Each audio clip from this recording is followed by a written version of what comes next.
obviously the biggest issue that any president has impact over is foreign policy. And so those who've been critical of you have said you don't have a great deal of foreign policy experience, and they're trying to loft that as the big criticism about you. You know, I'd be curious how you respond, and particularly on issues. You know, the biggest issue right now is obviously Iran, and you just saw a letter from you know, Congress. How would you respond? Couple of things. One, just on the premise of your question. I think here it's appropriate we sit in California. I would argue in my lifetime the single most significant president in foreign policy was a guy who was a governor before he became president of the United States, Ronald Reagan. And I say that interestingly enough because to me the single most important thing he did was not foreign policy, but the impact he had on foreign policy. And it's not just me that said it. Another Californian, George Shultz, has said this repeatedly in the past, and that is back in 1981 when President Reagan fired the air traffic controllers. He sent a powerful message not only across the country, but around the world. This guy was serious, that our allies knew they could trust him. Our adversaries even more so knew that they wouldn't have to mess with him. And when you think about it, between that and the buildup of the military, during my lifetime, and even since World War II, Reagan's tenure was one of the times the lowest levels of military engagement. Not because he was afraid to engage, but because our adversaries knew he would. And so I think that strength is really powerful. Specifically to the issues out there, you know, that letter's exactly right. The only good thing about this horrible deal with Iran being proposed by this administration is they're doing it through the executive process, which means a future president's not forced to comply with that. That's something, should I choose to run and should I be elected in that position, that was one of the first things I would pull back on. I think it's a horrible deal.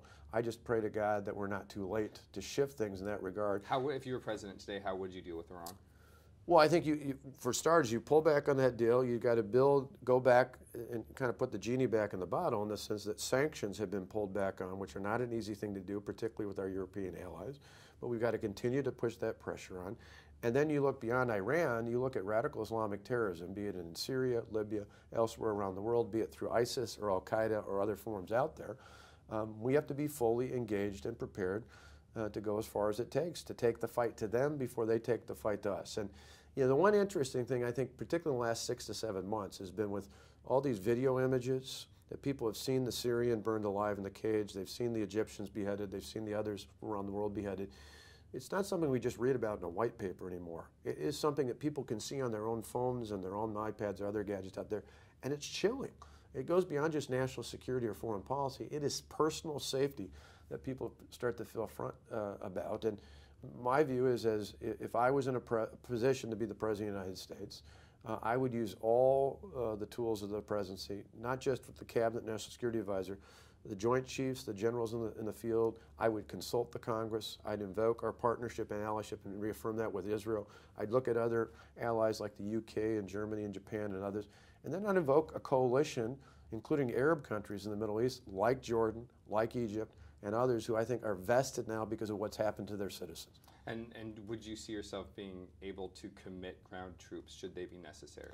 I think we should never take it off the table. You know, I mentioned these bracelets. I don't ever want to go to one of those funerals again. Sure.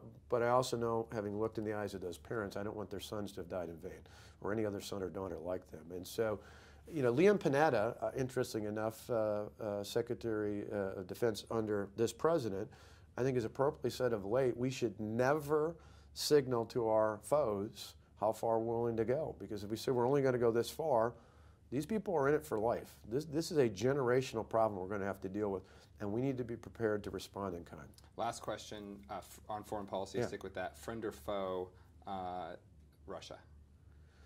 Well, I think unfortunately by their actions, more of a foe than a friend right now. You look, I mean, I think Putin is a student of Soviet history. And a lot of people don't know this, but Lenin once said, you probe with bayonets, meaning if you probe and if you find mush, you proceed. If you find steel, you withdraw.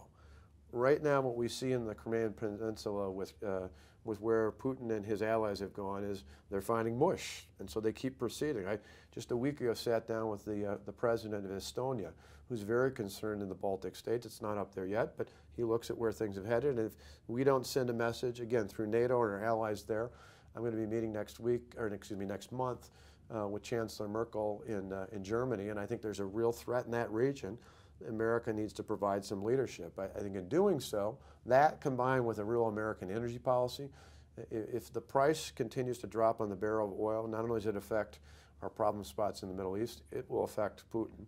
His strength largely comes through the stranglehold he's got when it comes to fuel. And if we could lower the price and broaden our exports, that would help us tremendously. Is one of the ways to do that Keystone? Yeah, absolutely. I mean, that's a no-brainer. I mean, to me, it is remarkable that that's become such a powder keg politically, because it has broad-based bipartisan support, and it's just literally the tip of the iceberg in terms of things we could be doing to become more dependent on North American energy supplies that we have not only with our partner in Canada, but all across the United States. Not any one particular, but a full spectrum. I mean, we've got industrial sand and fracking and natural gas, but we've got wind and solar and all these different elements. We shouldn't be picking winners or losers. We should be embracing it all and saying, not only can we fuel ourselves, but we can help fuel the world. Great. Thanks so much for your time. Appreciate it. Thank you.